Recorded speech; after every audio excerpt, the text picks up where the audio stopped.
यह है इस्लामाबाद, पाकिस्तान का दारुखिलाफा, खूबसूरत तरीन शहर। ये शहर है बाबुओं का, अफसरशाही का और ब्यूरोक्रेट्स का।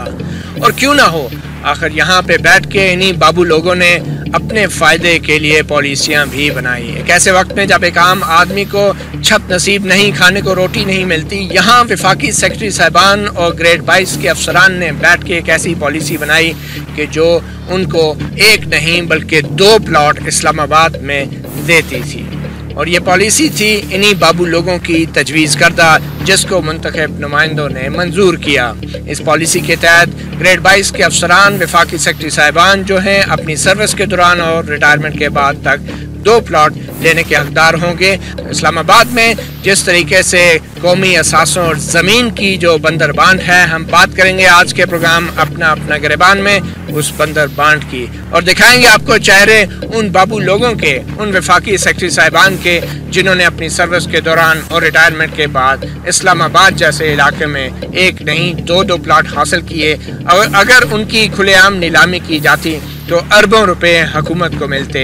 ये अवाम का असासा औने पौने दामों सरकारी मुलाजमीन को जिस तरीके से दिया गया ग्रेड 22 के अफसरान को, वो यकीनन काबिल एतराज़ है। और आम लोग ज़रूर उन चेहरों और उन नामों में दिलचस्पी रखते हैं जिन्होंने अवाम के इस असासे को अपनी जेबों में डाला। आइए दिखाते हैं उन वफाकी सेक्रेटरी साहिबान के नाम और चेहरे जिन्होंने 2 प्लाट हासिल किए। 2 प्लाट ये बाबू लोग। जनरल मुशर्रफ और शौकत अजीज के दौर में यूं तो बहुत सू को नवाजा गया, मगर एक नई पॉलिसी ने अफसरशाही के दिल जीत लिए। जराये के मुताबिक उस वक्त के सेक्रेटरी दाखिला सैयद कमाल शाह की क़ियादत में ग्रेड 22 के अफसरों का एक वफ्द वज़ीर आज़म शौकत अजीज से मिला और मुतालबा किया कि इन्हें पहले से हासिल 1 कनाल के प्लॉट के अलावा इस्लामाबाद में 1 कनाल का इजाफी प्लॉट भी दिया जाए। शौकत अजीज ने फौरी तौर पर हामी भर ली और वज़ीर आज़म के खुसूसी इमदादी पैकेज के नाम पर ग्रेड 22 के तमाम अफसरों को 1 के बजाय वफाकी दारुल हुकूमत में 2 प्लाटों का हकदार करार दिया, जिनकी मार्केट में कीमत शायद इन अफसरों की पेंशन से भी दुगनी थी। सबसे बड़ा कौमी असासा जमीन होता है, और ये जो जमीन प्लॉटों की सूरत में, ये बंदर बांट मैं इसको कहता हूं, और इस मुल्क का सबसे बड़ा करप्शन कहता हूं। इसको सब्सिडाइज जो है वो अवाम करती है, क्योंकि अगर इन्हीं प्लॉटों को ऑक्शन किया जाए तो अगर 3 करोड़ रुपए उसकी कीमत आनी है और वो अवाम के पैसे हैं, तो इन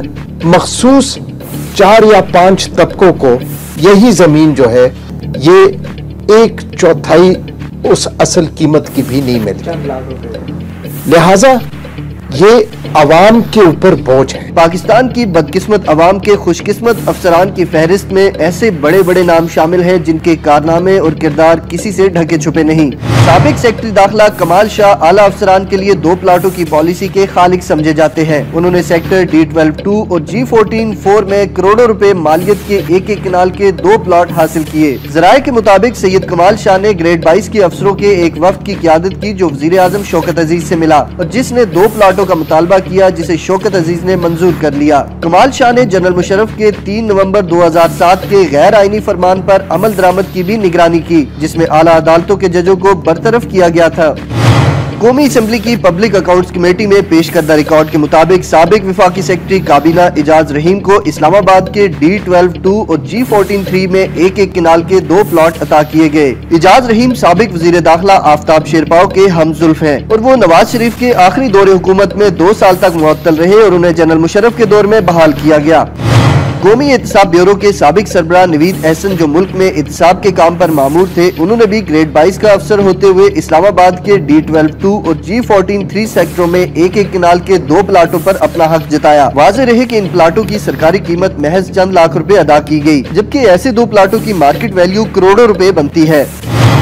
2 प्लाट के बाबू में एक और नाम साबिक सेक्रेटरी एस्टेब्लिशमेंट मोहम्मद इस्माइल कुरैशी का है, जो इस वक्त पब्लिक पॉलिसी के कौमी स्कूल में सीनियर सरकारी अफसरों की तालीम और तरबियत कर रहे हैं। इस्माइल कुरैशी ने भी इस्लामाबाद के सेक्टर D12-2 और G14-3 में 1 कनाल के 2 प्लॉट ले रखे हैं, जो यकीनन इनके जेर तरबियत अफसरान के लिए एक कानूनी और अखलाकी सवाल है।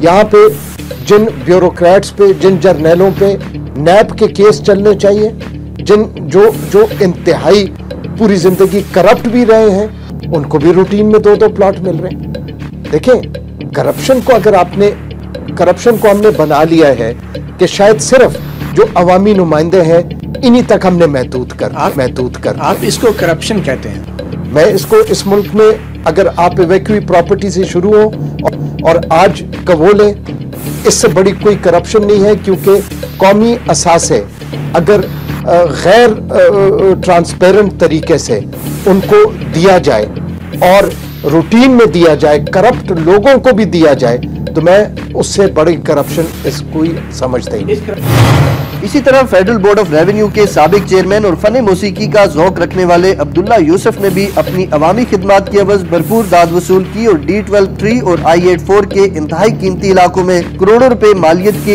एक कनाल के 2 प्लॉट वसूल किए। साजिद हुसैन चट्टा जो पाक फौज से सिविल सर्विस में दाखिल हुए, उन्होंने भी बतौर विफाकी सेक्रेटरी D12-3 और G14-3 सेक्टरों में ऐसे ही 2 प्लॉट हासिल किए। साजिद चट्टा चौधरी बरादरान के करीबी समझे जाते हैं। इसी तरह मोहसिन हफीज जो एक तवील अरसे तक जनरल मुशर्रफ के सेक्रेटरी के तौर पर काम करते रहे, उन्होंने भी D12-2 और G14-3 में ऐसे ही 2 कीमती प्लॉट हासिल किए और महज चंद लाख रुपए की रियायती कीमत अदा की। जमीनों की इस मुल्क में सबसे बड़ी करप्शन और करप्शन की बुनियाद जमीनों से पड़ी है, इन प्लॉटों से पड़ी है। ये अवाम के असासे हैं, ये अवाम की दौलत है।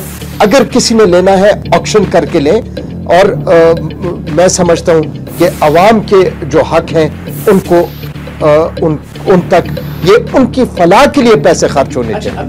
2 प्लाटी पॉलिसी का फायदा उठाने वालों में मोहम्मद हमायूं फरशोरी भी शामिल हैं, जो रिटायरमेंट के बाद 3 साल तक पंजाब पब्लिक सर्विस कमीशन के रुकन भी रहे और बतौर कमीशन के रुकन वो सूबे में नौजवान सरकारी अफसरों के इंतखाबी अमल में पेश रहे। मोहम्मद शकील दुरानी मौजूदा चेयरमैन वापडा ने भी 2 प्लाटों की पॉलिसी का भरपूर फायदा उठाया और विफाकी दारुल हुकूमत के D12-3 और G13-4 में एक किनाल के 2 प्लॉट हासिल किए। शकील दुरानी खैबर पख्तूनख्वा के चीफ सेक्रेटरी भी रहे हैं। फेडरल पब्लिक सर्विस कमीशन के मौजूदा रुकन सुहेल सफदर, जिनका ताल्लुक ऑडिट और अकाउंट से है और जो सरकारी इदारों में बेजाब्तगी और बदउनवानी की छानबीन करते रहे, वो भी 2 प्लॉट वसूल करने में नहीं झिझके और चंद लाख रुपए अदा करके करोड़ों की सरकारी जमीन हासिल कर ली। इससे बड़ा जुल्म क्या हो सकता है कि जिन जर्नैलों ने इस मुल्क में सबसे बड़ा जुर्म किया, आइन को मुअत्तल किया, आइन को पैरे तलो रौंदा, उनको सबसे ज्यादा प्लॉट और सबसे ज्यादा जमीनें वो ले चुके हैं और आज मजे से या उनकी औलादों के पास है या वो खुद बाहर मजे कर रहे हैं।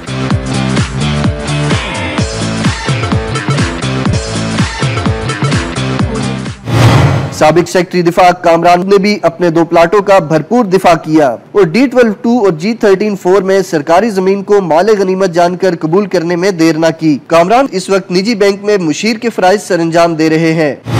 मुश्ताक अहमद मलिक जो Pakistan electronic media regulatory authority के साबिक चेयरमैन हैं, उन्होंने भी D12-2 और G13-3 में एक किनाल के 2 प्लाट हासिल किए। पंजाब पब्लिक सर्विस कमीशन के मौजूदा रुकन सैयद सफदर जावेद ने भी पब्लिक सर्विस में कोई कसर नहीं छोड़ी और विफाकी दारुल हुकूमत इस्लामाबाद में एक किनाल के 2 प्लाटों पर अपना हक जताया।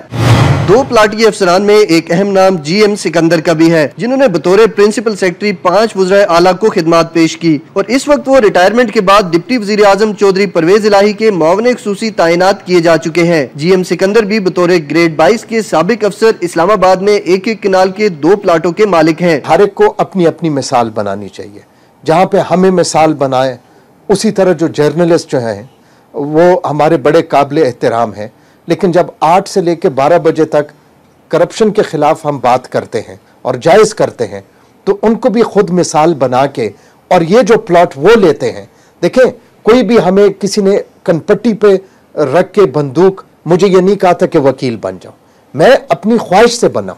अगर कोई जर्नलिस्ट बनता है, जर्नलिस्ट वो अपनी ख्वाहिश से बनता है। अगर कोई जज बनता है वो ख्वाहिश से बनता है, और अगर कोई जर्नैल बनता है वो भी ख्वाहिश से बनता है, या ब्यूरोक्रेट ख्वाहिश से।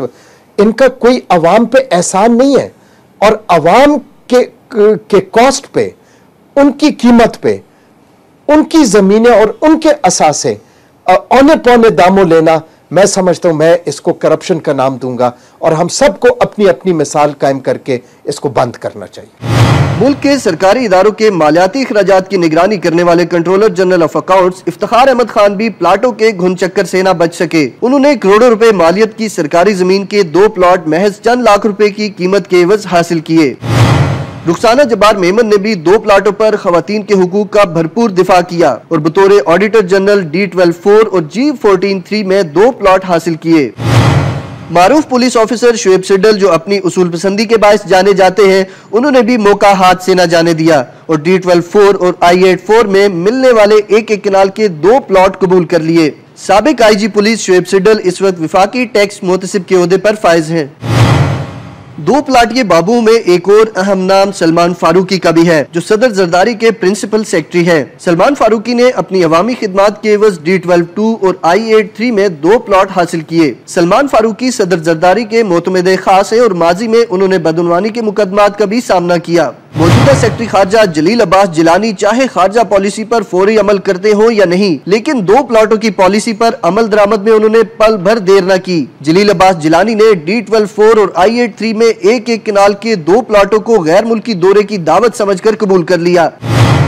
2 प्लाटिये बाबू में जो दूसरे मारूफ ग्रेड 22 के अफसरान शामिल हैं, इनमें साबिक वज़ीर आज़म शौकत अजीज के प्रिंसिपल सेक्रेटरी खालिद सईद, साबिक सेक्रेटरी एस्टेब्लिशमेंट अब्दुल रऊफ चौधरी, साबिक सेक्रेटरी अकलीती उमूर मोहम्मद जमील, साबिक सेक्रेटरी इंसदादे मंशियात डिवीजन इस्माइल हसन न्याजी, साबिक सेक्रेटरी मजहबी उमूर वकील अहमद खान, साबिक सेक्रेटरी वजारत तालीम साजिद हसन, सेक्रेटरी टैक्स मोहतसिब सैयद मोहसिन असद, साबिक सेक्रेटरी वजारत तालीम जहांगीर बशीर, साबिक अफसर बकार खास एस्टेब्लिशमेंट डिवीजन शेख अलीम महमूद, साबिक MD एनरकोन डॉक्टर परवेज ताहिर, साबिक सफीर हसन सरमद, साबिक DG इदारा जुमला हुकूक यासीन ताहिर, साबिक सेक्रेटरी उमूर नौजवानान गियासुद्दीन अहमद, साबिक सेक्रेटरी निजकारी और सरमायाकारी डिवीजन मरहूम आरिफ मंसूर, साबिक सेक्रेटरी निजकारी डिवीजन अहमद जवाद, साबिक सेक्रेटरी रेलवे गियासुद्दीन, साबिक सेक्रेटरी उमूर खेल मोहम्मद अशरफ खान, एस्टेब्लिशमेंट डिवीजन के Badrul Islam, chairman Sindh public service commission Syed Anwar Haider, साबिक सेक्रेटरी माहौलियात राजा रजा अरशद, साबिक सेक्रेटरी SM जुनेद, साबिक IG मोटरवे रिफत पाशा, साबिक सेक्रेटरी सबतैन फजल हलीम, साबिक assistant secretary general OIC Abdul Moiz Bukhari, साबिक डायरेक्टर जनरल डाखाना जात अहमद मियाँ, साबिक मुशीर federal board of revenue Abdul Wadood Khan, साबिक सफीर शहबाज, साबिक सेक्रेटरी मोहम्मद अली आफरीदी, साबिक सेक्रेटरी ज़कात ओशर खालिद इदरीस, साबिक सेक्रेटरी विफाकी मोहतसिब जावेद इकबाल चौधरी, साबिक commandant national police academy Syed Shabbir Ahmed, साबिक सेक्रेटरी वजारत पेट्रोलियम और कुदरती वसाइल GA साबरी। इन तमाम ग्रेड 22 के अफसरान ने भी इस्लामाबाद के मुख्तलिफ सेक्टरों में भी एक कनाल के 2 कीमती प्लॉट अपना हक समझकर वसूल किए। जराये के मुताबिक तमाम वजारतों में मौजूदा सेक्रेटरी साहिबान और ग्रेड 22 के दूसरे आला अफसरान भी ऐसे ही 2-2 प्लॉट हासिल कर चुके हैं, जबकि दूसरी तरफ रिवायती एक प्लॉट वाले ग्रेड 22 के बाबू साहिबान की तादाद सैकड़ों में है। इशफाक अहमद गोंदल साबिक सेक्रेटरी इत्तलात जो पाकिस्तानी ज़राए इब्लाग के राजदार समझे जाते हैं, उन्होंने भी D12-3 और G14-3 में 2 कीमती प्लॉट बखुशी कबूल किए। 2 प्लाट हासिल करने वाले वफाकी सेक्रेटरी साहिबान और ग्रेड 22 के आला अफसरान के मौक़िफ़ को भी हमने जानने की कोशिश की और इसी हवाले से इस वक्त हमारे साथ मौजूद हैं जनाब इशफाक गोंदल, जो साबिक सेक्रेटरी इत्तलात और नशियात हैं और प्रिंसिपल इंफॉर्मेशन ऑफिसर भी रहे हैं। 34 साल उन्होंने वफाकी हुकूमत में अपनी खिदमत सर अंजाम दी हैं। इशफाक गोंदल साहब, अब ये जो सवाल आ रहा है कि ये जो 2 प्लाट वफाकी सेक्रेटरी साहिबान ने हासिल किए हैं, तासुर ये है और तवक्को ये की जाती है कि वफाकी सेक्रेटरी साहिबान अवाम के मुफाद में पॉलिसियाँ बनाएंगे, मगर अब ये तासुर पैदा हो रहा है कि शायद वो अपने मुफाद में पॉलिसियाँ बनाते हैं, जैसे कि ये 2 प्लॉट वाली पॉलिसी सामने आई। बिस्मिल्लाहिर्रहमानिर्रहीम। बात यह है कि ये तासुर जो है ये बुनियादी तौर पे पहली बात तो यह है कि गलत तासुर है कि 2 प्लाट्स की जो बात आपने की है कि 2 प्लाट्स लिए हर सेक्रेटरीज ने।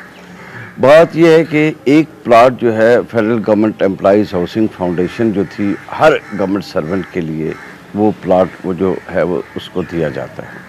उसमें एक प्रोसेस में ये होता है कि प्लाट्स कम है, कुछ बंदे रिटायर हो जाते हैं, रिटायरमेंट के बाद उनको प्लाट मिल जाता है। आजकल, पहले तो ये था कि ड्यूरिंग द सर्विस ही उनको बहुत प्लाट मिल जाया करता था, लेकिन अब थोड़ी मसला बन गया है। अब प्लाट्स जो है वो उनको रिटायरमेंट के बाद भी मिल जाता है, लेकिन एक प्लाट नॉर्मली हर गवर्नमेंट सर्वेंट को मिलता है और वो एक स्टैंडर्ड जो उनका जो रेट है उसके मुताबिक उनको दिया जाता है।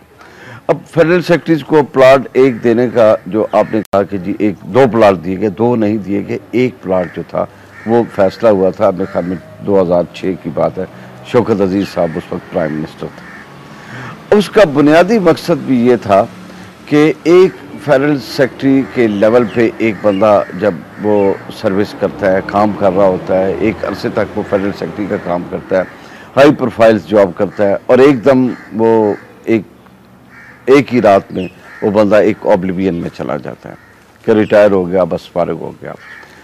अब उसको एक जो सबसे बड़ा उसको खदशा रहता है या सबसे बड़ा उसको खौफ रहता है कि मैं रिटायरमेंट के बाद क्या करूँगा, मेरे पास सर छुपाने की जगह भी नहीं है। अमूमन अब G14 में मसलन कुछ लोगों को प्लाट मिले, मुझे भी प्लाट मिला G14 में एज सिविल सर्वेंट।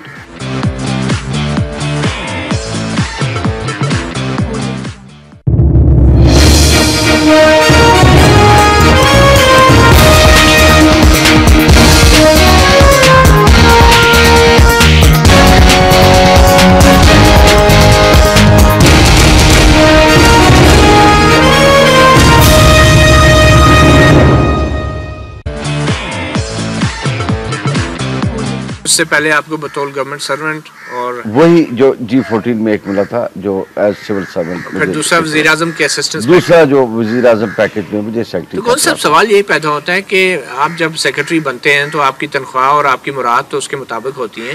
अमेरिका का सदर भी जब ओहदा छोड़ता है तो वो कहता है मैं घर में बर्तन मांजूंगा, तो मतलब उसमें कोई हर्ज है क्या, उसमें खौफ क्या होता है कि अगर आप रिटायर होगे तो क्या हो जाएगा? खौफ नहीं होता, सिर्फ इतना होता है कि चलो भाई मेरे पास एक सर छुपाने की जगह हो। तो वो तो एक प्लॉट जो आपको दिया जाता है तो उसका आपको पेंशन भी मिलती है, तो उस पेंशन से घर नहीं बन सकता। जी वो मैं बताता हूँ आपको। एक्चुअली जो अब प्लॉट्स में G14 में मिले, G14 में जब प्लॉट मिले लोगों को, G14 में अभी तक जो है घर नहीं बनना शुरू हुए, बहुत कम घर बनना शुरू हुए। अब उसका जो है इसी तरह से मसलन और जो नए सेक्टर आ रहे हैं उनमें घर भी नहीं बन रहे। तो घर बनाना जो है ये एक मसला है। एक सेटिस्फेक्शन होती है बंदे को कि यार मैं अब रिटायर हो गया हूँ, मेरे बच्चे मतलब अपने अपने काम पे लग गए हैं या कुछ अभी पढ़ रहे हैं या नहीं पढ़ रहे, तो एक तरह से एक सेटिस्फेक्शन होती है। तो सर ग्रेड 22 के अफसर को तो सेटिस्फेक्शन हो गई, 2 प्लाट ले लिए, लेकिन जो आम लोग हैं, जो आम शहरी हैं, ये ज़मीन तो कौमी असासा है ना। आप अगर चंद लाख रुपए में ज़मीन लेके कई ब्यूरोक्रेट्स ने 2 प्लाट लिए 1 करोड़ रुपए में बेच दिया है, तो क्या ये ज्यादती नहीं है आम लोगों के साथ जिनका हक है इस पाकिस्तान की ज़मीन के ऊपर? बिल्कुल सबका हक है जी, बिल्कुल। तो क्या ये आम शहरियों के साथ ज्यादती नहीं है? ये बिल्कुल ज्यादती नहीं है, आम शहरियों के साथ भी ज्यादती नहीं है। एक्चुअली देखे ना, CDA या मतलब दूसरे हर डिस्ट्रिक्ट लेवल पे हाउसिंग अथॉरिटीज़ हैं, हाउसिंग फाउंडेशंस हैं, वो प्लाट्स जो है नई स्कीमें लाती हैं, वो कुरानंदाजी होती हैं, निकलती हैं। हर शहरी को प्लाट्स जो है, अक्सर लोगों को वो हजारों प्लाट्स, लेकिन इस्लामाबाद में और वो भी एक तासर तो ये है कि चौपड़ी और 2-2 मतलब इस्लामाबाद में ही 2 प्लाट, ये भी ऐसी बात नहीं। वैसे तो एक पे भी एतराज है कि जो आप लोग काम करते हैं, सरकारी नौकरी करते हैं, उसकी आपको तनख्वाह दी जाती है, फिर प्लाट क्यों लिया जाए हुकूमत से? तो मतलब इस हवाले से सेक्रेटरी साहिबान की तरफ से जिस तरह समरी बनाई गई, क्या अवामी मफाद के लिए भी कोई ऐसी समरियाँ कभी बनाई जाती हैं इस सतह पे? बिल्कुल बनाई जाती हैं जी।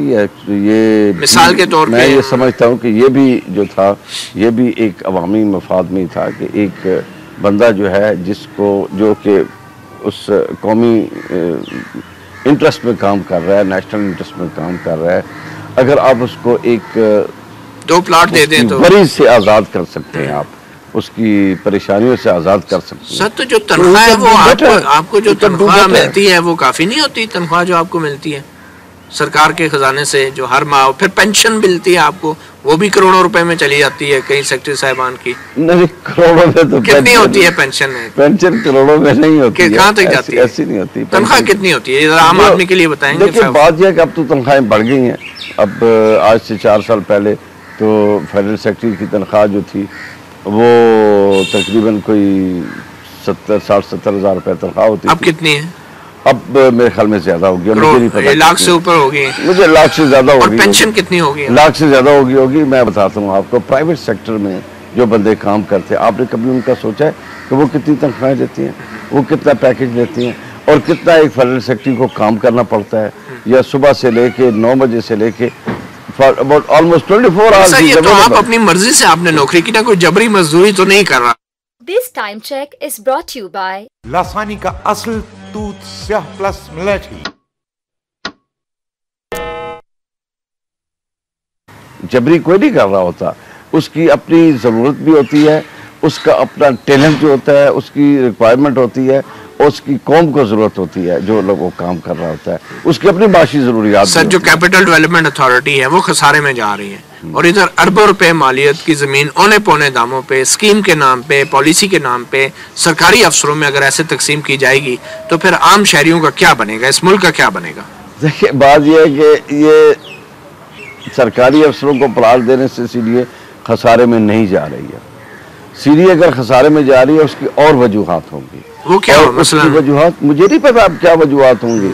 इनएफिशिएंसी और whatever you call it, inefficiency कह लें, करप्शन कह लें, जो मर्जी कह लें आप इसको, मुझे इसके बारे में कुछ नहीं पता। और दूसरा शिकायत ये भी है कि जो हुकूमती इदारे हैं, जो वजारतें हैं, मिनिस्ट्रीज हैं, वो भी तो इनएफिशिएंट हैं, बावजूद इसके उनको इतनी ज्यादा मुराद, मतलब क्या परफॉर्मेंस के ऊपर कभी कारकर्दगी पे अवाम ने खुशी का इजहार नहीं किया।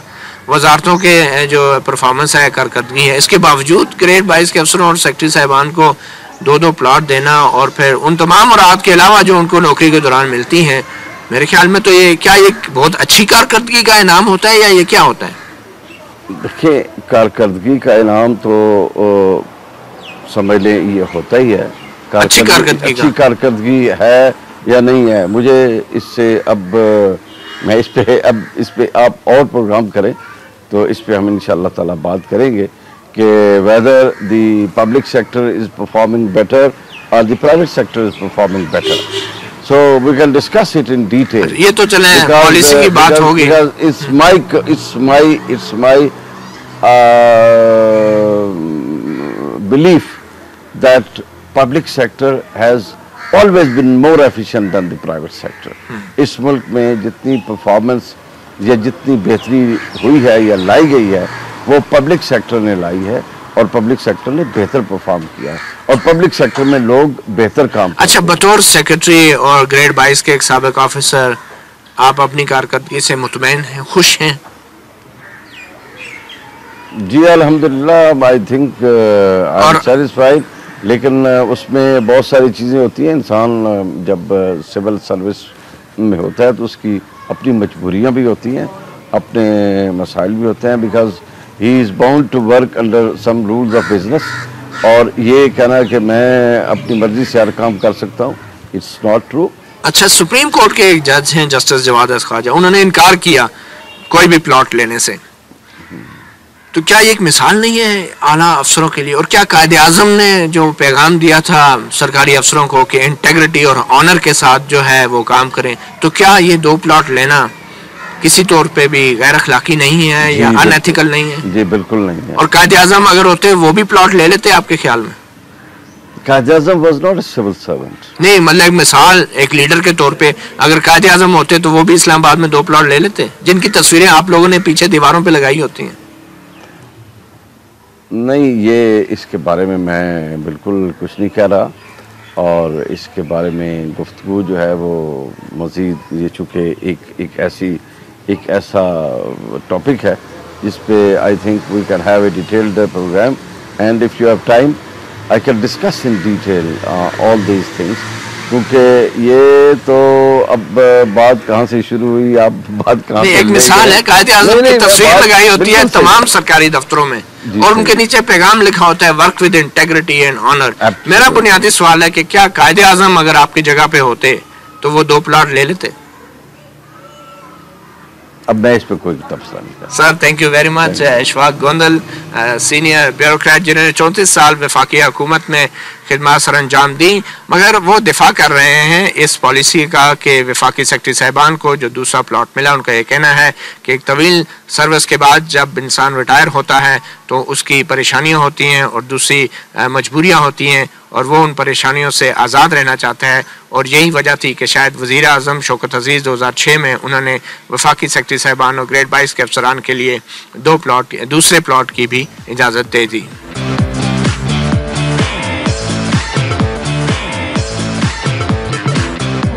इन प्लाटों के घन चक्कर से हमारा निज़ाम अदल भी महफूज नहीं रहा। इस्लामाबाद में ये है दामने को शहर की खूबसूरत तरीन जगह जहाँ पे आला अदलिया के जजों के लिए सरकारी तौर पे रिहाइशगाहें बनाई गई हैं। ये हैं वो एक एक कनाल के सरकारी घर जो कि सुप्रीम कोर्ट के जजों को मिले हैं। तकरीबन 8 लाख रुपए तक माहाना की तनख्वाह, जिसमें से टैक्स भी नहीं कटता। मगर अब सुनने में ये आ रहा है और दस्तावेजात से ये इंकशाफ होता है कि सुप्रीम कोर्ट के जजों ने भी एक नहीं कई जजों ने 2-2 प्लॉट ले रखे हैं। सब ने नहीं मगर बहुत से जजों ने 2-2 प्लॉट ले रखे हैं। बहुत से जजेस रिटायर हो चुके हैं और बहुत से अभी भी सुप्रीम कोर्ट में फैसले सादर कर रहे हैं। सुप्रीम कोर्ट में बहुत अहम मामलात में हुकूमत की करप्शन सामने आई और अदालतों ने उसके हवाले से फैसले भी दिए। खासकर कौमी असासों के हवाले से सुप्रीम कोर्ट के जजों ने बहुत अहम फैसले दिए, जिसमें कहा गया कि कौमी असासों का इस्तेमाल मुनासिब तरीके से और आइन और कानून के मुताबिक होना चाहिए। मगर सुप्रीम कोर्ट के इन जजों ने एक प्लॉट वज़ीर आज़म के खसूसी असिस्टेंस पैकेज के ज़रिए लिया, जिसमें वज़ीर आज़म की सवाबदीद होती है, कोई कानून भी नहीं होता। जबकि यहाँ बहुत सारे कवानीन और इवन आइन की शिकों को भी कालादम करार दिया गया और उनका भी जायज़ा लिया गया। अब देखना यह है कि क्या इस्लामाबाद में दिए गए ये प्लॉट जो 2-2 दिए गए जजों को, क्या वो कौमी असासा नहीं, और क्या सुप्रीम कोर्ट के जजों को एक भी नहीं 2 प्लॉट जो हैं वो लेने चाहिए सरकार से, और अगर वो लेते हैं तो क्या वो कौमी असासों के इस्तेमाल के हवाले से मुख्तलिफ फैसले देने की पोजीशन में होंगे। आइए देखते हैं उन जजों को, आपसे उनकी मुलाकात कराते हैं, तस्वीर दिखाएंगे और नाम बताएंगे जिन्होंने कैपिटल डेवलपमेंट अथॉरिटी यानी वफाकी दारुल हुकूमत में 2-2 प्लॉट ले रखे हैं। पाकिस्तान भर के आला अदलिया के बहुत से मुअज़्ज़ज़ जज साहिबान ने सरकारी कीमत पर इस्लामाबाद में 2-2 प्लाट ले रखे हैं, जबकि तकरीबन तमाम जजों ने एक-एक प्लाट सरकारी कीमत पर लिया है। ताहम एक जज साहिब ऐसे भी हैं जिन्होंने सरकारी प्लाट लेने से इनकार कर दिया, और वो हैं जस्टिस जवाद एस ख्वाजा, जो इस वक्त सुप्रीम कोर्ट में अपने फराइज़ अंजाम दे रहे हैं। जनरल मुशर्रफ के 12 अक्टूबर 1999 के मार्शल लॉ के बाद लाहौर हाई कोर्ट के जवाद एस ख्वाजा वाहिद जज थे जिन्होंने एहतजाजन इस्तीफा दे दिया था, और मुशर्रफ दौर के बाद उनको सुप्रीम कोर्ट में बतौर जज तैनात किया गया। इसी तरह चीफ जस्टिस इफ्तिखार मोहम्मद चौधरी ने भी बतौर सुप्रीम कोर्ट जज दूसरा प्लाट लेने से इनकार किया। ताहम बतौर chief justice Balochistan high court इनको दिए गए इस्लामाबाद में एक प्लाट के हवाले से सूरत हाल वाज़ेह नहीं हो पाई। सुप्रीम कोर्ट के या हाई कोर्ट के जजों को तो खुद एक अपनी मिसाल कायम करनी चाहिए कि जब वो खुद फैसले लिखते हैं बड़े बड़े कि कौमी असासे किस तरह दिए जाएं, मैं समझता हूँ उनको कतन ये नहीं लेने चाहिए। दोबारा वो चूंकि हुकूमत से लेते हैं और हुकूमती इदारों से लेते हैं, उन्हीं के केसेस उनके सामने आते हैं, और ये अगर आप देखें, और मैं इसको कंटेम्प्ट नहीं समझता हूँ, जिसमें इसको सेक्रेटरियों के प्लॉटों को लीगलाइज किया गया था, सुप्रीम कोर्ट की जजमेंट है, नवाज अब्बासी साहब ने लिखी है। मैं उस जजमेंट को मैं समझता हूँ कि सिर्फ उन्होंने अपने कॉज में एक जजमेंट दी है, अपने प्लॉटों को लीगलाइज किया है। मैं उसको गलत फैसला समझता हूँ। नवाज अब्बासी साहब के भी 2 प्लॉट, तो इसीलिए उन्होंने फिर फैसला भी दिया। 2 प्लाट हासिल करने वाले सुप्रीम कोर्ट के जजों में हाजिर सर्विस और रिटायर्ड जज साहिबान भी शामिल हैं। चीफ जस्टिस के बाद सुप्रीम कोर्ट के सीनियर तरीन जज जस्टिस मियां शाकरुल्लाह जान ने इस्लामाबाद के सेक्टर D12-4 और G14-4 में एक कनाल के 2 प्लाट लिए, जिनकी सरकारी कीमत महज 32 लाख रुपए बनती है, जबकि उनकी मार्केट वैल्यू करोड़ों रुपयों में है। और मैं समझता हूँ उनको खुद अपने आप को मिसाल बना के ये प्लॉट इनकार करने चाहिए कि कोई जज भी आइंदा प्लॉट ना ले और हुकूमत से ना ले, और जो वो बाकी असूल कौमी असासों के लिए और उनको बेचने के लिए सुप्रीम कोर्ट के फैसलों में लिखते हैं, वही अपने ऊपर भी उसका अमल करें। हाँ, यकीनन अगर किसी को जगह चाहिए, सुप्रीम कोर्ट के जज साहिबान या वकला जो है अपनी अपनी सोसाइटियां बना सकते हैं, लेकिन वो सोसाइटियां जो हैं वो आवाम की कीमत पे ना हो, सब्सिडाइज ना। इस्लामाबाद में सरकारी कीमत पर 2 प्लाट हासिल करने वाले एक और जज जस्टिस नासरुल मुल्क हैं, जिन्होंने G12-2 और G14-3 में एक कनाल के 2 प्लाट हासिल किए।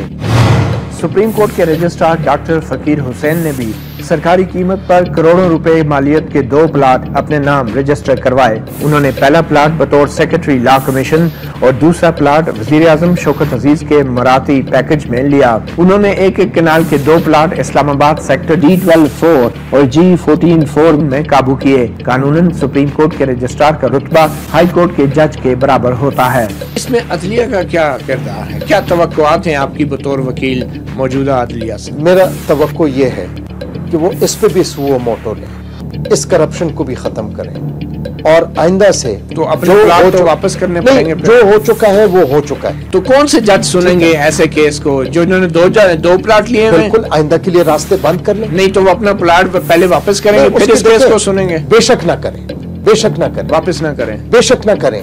आने वाले वक्तों के लिए अच्छा, ये रास्ते बंद कर, खुद अपने प्लाट पास रखें और आइंदा किसी जज को 2 प्लाट ना लेने दें। अगर कोई वापस करना चाहते हैं वापस कर ले, क्योंकि देखें वो फिर एक जज साहिबान नहीं है। बेतहाशा अगर आप 1947 से आज तक सिर्फ तखमीना लगा लें, जितनी जमीनें ऑक्शन किए बगैर इस तरह लोगों को दी गई हैं, अगर ये ऑक्शन हो जाती तो आज शायद पाकिस्तान अमीर तरीन मुल्क होगा। सुप्रीम कोर्ट के 2 प्लाट लेने वाले रिटायर्ड जज साहिबान में मारूफ justice Khalilur Rehman Ramday, justice Javed Iqbal. Hello अस्सलाम वालेकुम सर, मतिउल्लाह जान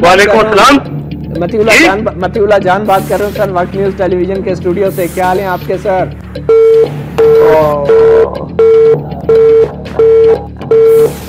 जस्टिस फलक शेख, जस्टिस सरदार मोहम्मद रजा खान, गैर आईनी चीफ जस्टिस करार दिए जाने वाले जस्टिस अब्दुल हमीद डोगर ने भी 2 प्लाट सरकारी कीमत पर इस्लामाबाद में ले रखे हैं। इनके अलावा justice retired Syed Saeed Ashar, justice retired Mohammad Javed Buttar, justice retired Faqir Mohammad Khokhar. आपसे एक सवाल करना है कि बहुत सारे जजों ने 2 प्लाट लिए हुए हैं, ये मामला पब्लिक अकाउंट कमेटी में भी गया है, तो आप इसको मुनासिब समझते हैं 2 प्लाट लेना सुप्रीम कोर्ट के जजों के लिए? मैं तो कोई इसमें कोई कमेंट नहीं करूँगा सर। आपने भी तो लिए ना 2 प्लाट सर, कुछ तो बताए ना नहीं सर, कुछ तो बताए ना सर। आपको लोग सुन रहे हैं इस वक्त सर। मैं कुछ नहीं बताऊंगा सर, आपको लोग सुन रहे हैं सर आपसे इस वक्त। नहीं सर, क्योंकि एज अ जज तो नहीं अब आप रहे ना सर, लोगों को कुछ तो बताए ना सर। नहीं सर, लेकिन 2 प्लॉट जो लिए उसके हवाले से कुछ जस्टिफिकेशन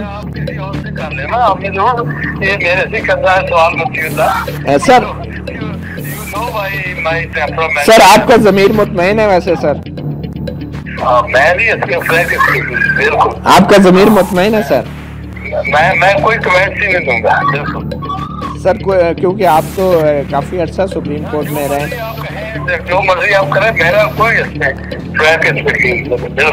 सर कमेंट नहीं देते तो सर कमेंट नहीं देते तो सर लोगों को प्लाट ही वापस दे दें जो कौमी असासा है, जो आवाम के पैसे कहते रहे आपकी तरफ से।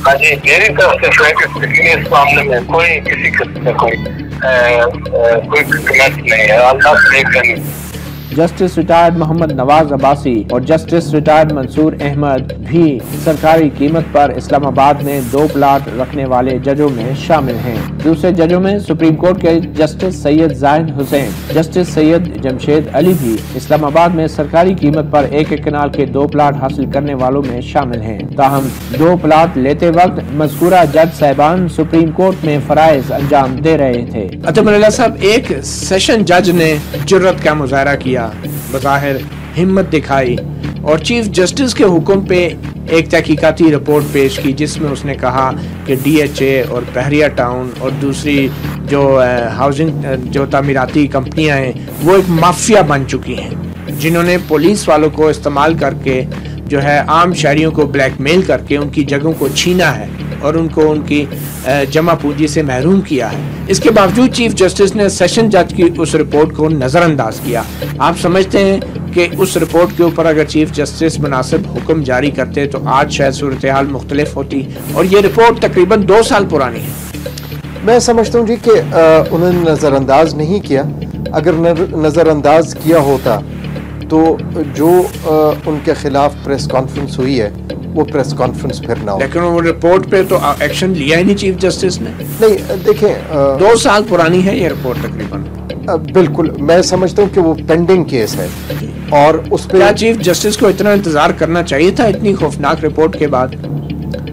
देखें यकीनन उस रिपोर्ट पे एक्शन चाहिए और मुझे यकीन है कि एक्शन होगा। सुप्रीम कोर्ट के साबिक जस्टिस रिटायर्ड खलीलुर रहमान रमदे से हमने टेलीफोन पर राब्ता किया और पूछा कि क्या सुप्रीम कोर्ट के जज को सरकारी निर्खों पर इस्लामाबाद में 1 नहीं 2 प्लाट लेना जेब देता है। इंतजाम के लिए आपसे ये मुख्तसर सवाल है सर कि इस दफा बहुत बड़ा इशू बना है, पब्लिक अकाउंट कमेटी में फहरिस्तें गई हैं कि बड़े बड़े ब्यूरोक्रेट और जजों ने 2-2 प्लाट ले रखे हैं, तो आपके ख्याल में क्या जजों को ये जेब देता है 2 प्लाट लेना सरकारी कीमतों पे, इंतहाई कम कीमतों पे इस्लामाबाद में? ये आप लोग फैसला करें। तो आप बतौर जज आपने जो 2 प्लाट लिए हैं, आपके ख्याल में वो गलत किया आपने या सही किया?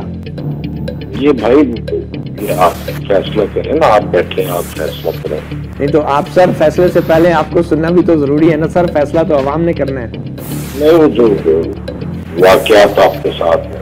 Thank you. नहीं आप सर बताएं 2 प्लाट आपने जो लिए हैं उसके बारे में आवाम को कुछ बताना नहीं चाहेंगे सर? इनके अलावा 1 प्लाट लेने वाले जज साहिबान की फहरिस्त बहुत तवील है। तो जिन जजों ने 2 प्लाट लिए हैं आपके ख्याल में ये मिसकंडक्ट है?